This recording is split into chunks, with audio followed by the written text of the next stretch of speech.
Hey there, y'all. We are back with another tutorial, little walkthrough. Today, I want to go through a few things that I've been doing for various clients regarding organic search and SEO. And it sort of starts to bleed into paid search because sometimes you just want to know what keywords are driving traffic, even if some of them are the ones you're paying for. So let's dive in. I have some really good example ones that I build. A lot of these are out of the box. Some of them are like slightly custom. I'm working on some stuff that deals with HubSpot workflows, like we saw in my first video, that sort of gives people extra properties based on their paid search interactions or organic search interactions in this case. So, you could get I have an account where people are getting stamped as organic search influenced if their latest source has ever been organic search. They're organic search influenced, and we can report on them as a unit in that account. So I'm going to go through by some of the sources that we use, what I think are some of the more useful things to look at.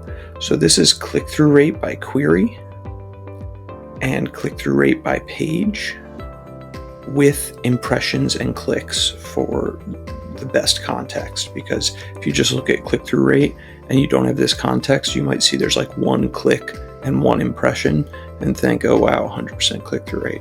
So these are, you get your impression numbers here. Good idea of the impression numbers, the click numbers.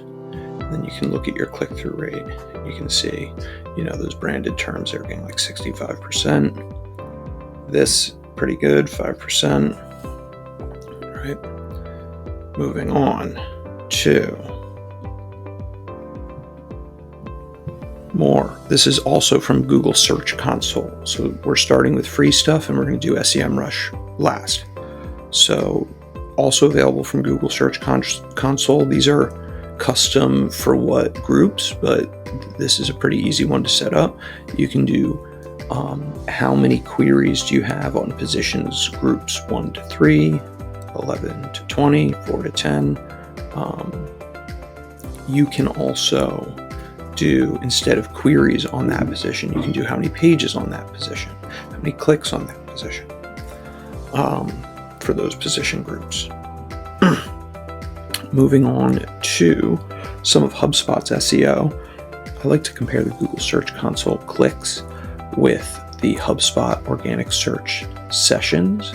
It usually will give you a higher number, I find, but I'm always curious when one platform's clicks and HubSpot's sessions are off by a little bit.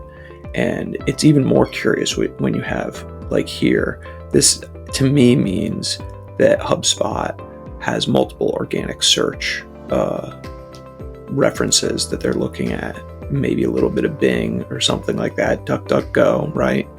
And so that's what's leading to this higher session number.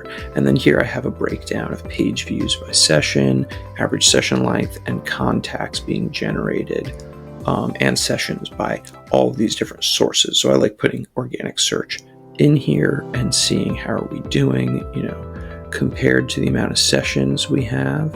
Organic search might be the most browsing ready source where people are not actually ready to buy. In my experience, that's where, direct is really like they're coming to go do business with you.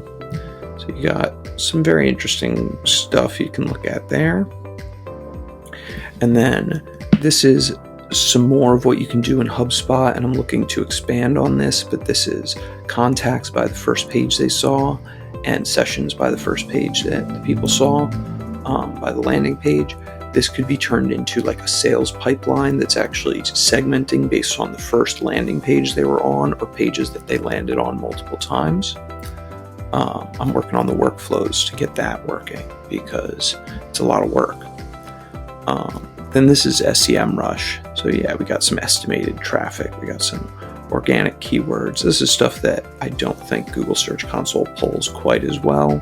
SEMrush has some really cool like competitor stuff that I don't have right here, But yeah, it also does the top keywords by volume and position, and sometimes you'll see something a little off from how it was in Google Search Console. So those are the main, when I'm thinking about organic search, if I don't know anything else about the use case, those are the main things that I'm looking at for. Is organic search being done? Does this company have a presence? Is there traffic coming in? Are there keywords coming in? And when I think about benchmarks, I think it would be based on what type of keyword. There's a difficulty, there's a volume. I don't know all this stuff exactly, but it seems like if you had a benchmark group and it wasn't the same keyword that I was being benchmarked against my peers, but it was a similar difficulty and volume keyword, then I could see it being like a one-to-one benchmarking thing. What I would guess for DataBox, though, is that you guys have, compared to the benchmark group, you have a lot more long-tail keywords and middle keywords that are lowering your click-through rate, but are because you have a much higher visibility than a lot of the other people in that benchmarks group. That would be my guess based on most of the other stuff I've seen in the benchmark groups, but I'm open to other theories.